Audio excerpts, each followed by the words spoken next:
Hi there, welcome to lesson 2 for Wednesday the 13th of May 2020, and we're doing our reading lesson and our focus writing. Don't forget when you're doing your reading that you go into epic reading for the day and just pick a book, do 20 minutes of reading and write that in a journal. Today is the 13th of May, and so it's time to rhyme. So you can write a funny limerick if you want to get some extra stars for that one. Okay, so reading today is based on the 4 people from history, and there they are. So you can go through and have a read of that again. And the questions for today, and if you could please head this up so I can see it, with your name at the top.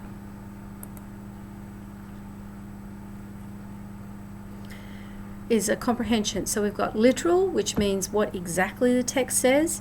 Inferential, which means what is it suggesting to us. And evaluative, which means what is written there a good or a bad thing. So make sure you use those headings. And underneath it, what significant event took place on the 20th of May 1932. So they're not telling you in which text to go to. You've actually got to go back and find the literal answer to that. Number 2, who was Tenzing Norgay and what did he achieve? Well, that should be pretty easy if you just even have a look at the images of them. What did Haitham El Gajou do in 3 minutes and 49 seconds? Well, that's an easy one too. So they're very easy answers. You know the answers to those, and the only one you should really need to look up is that number 1. Inferential comprehension. Amelia Earhart vanished in 1937, but she was not declared dead until 1939. What was the reason for this delay? Now, it doesn't talk about this in the text, but for 2 years after she went missing, everyone was doing something. What were they doing? 5. What evidence in the text suggests that Ciaramavo Barannik's political career was changing? And the last one, evaluative comprehension, is which of these 4 amazing achievements do you think the most inspiring, and explain your answer. So out of these 4 historical figures, which one did you read and say, wow, that's pretty impressive? Was it the politician who was in power for 60 years? Was it the mountain climber? Was it Amelia, who was the first woman to fly the plane and over some really long distances as well? So write your answers down there. Okay, we're going to go back into the focus writing. If you need to pause me while you catch that up, please do. Okay, now there were lots of lessons and lots of separate lessons put up for the focus writing, and we have got through those really well. Today we are now up to lesson 7, which is the last part of the drop down screen for focus writing. And we're going to break that up over 2 days, today and tomorrow, to get this one done, and then we have caught up.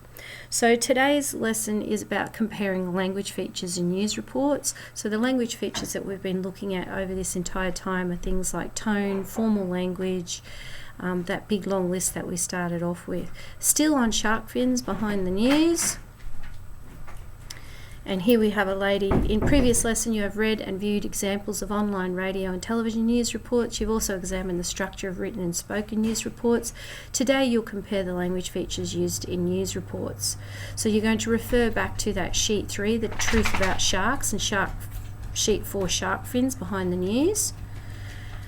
Okay, so you're going to write a sentence that explains some of the ways authors of news reports convey their point of view to an issue. Now, this is very similar to what we talked about with the advertising in term 1. So what techniques did they use to convey their message or convince you? Do they use facts?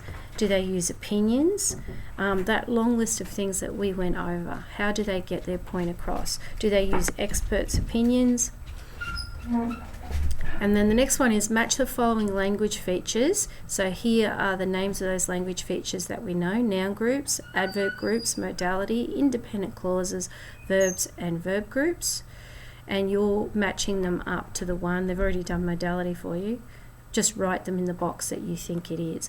Very quickly, don't forget that noun groups go together to describe the nouns. Adverb groups have an adverb in there.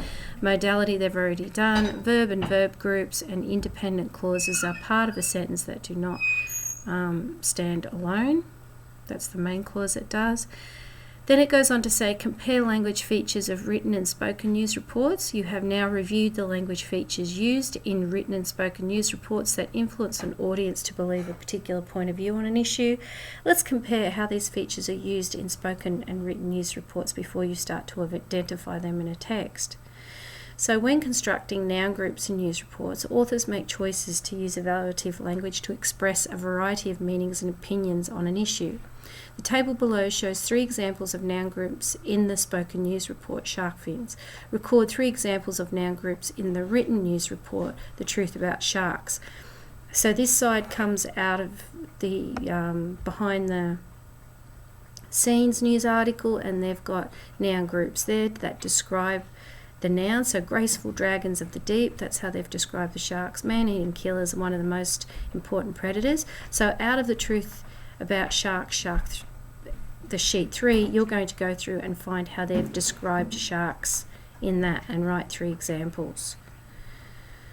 Question 5, answer the following questions about the news report on sheet 3. What is the author's opinions about sharks based on the noun groups used in the news report? So in this one, with these ones that you have found, does he describe the sharks as being killers and ferocious predators of the deep, or has he described them as something else, which is also showing his bias, isn't it?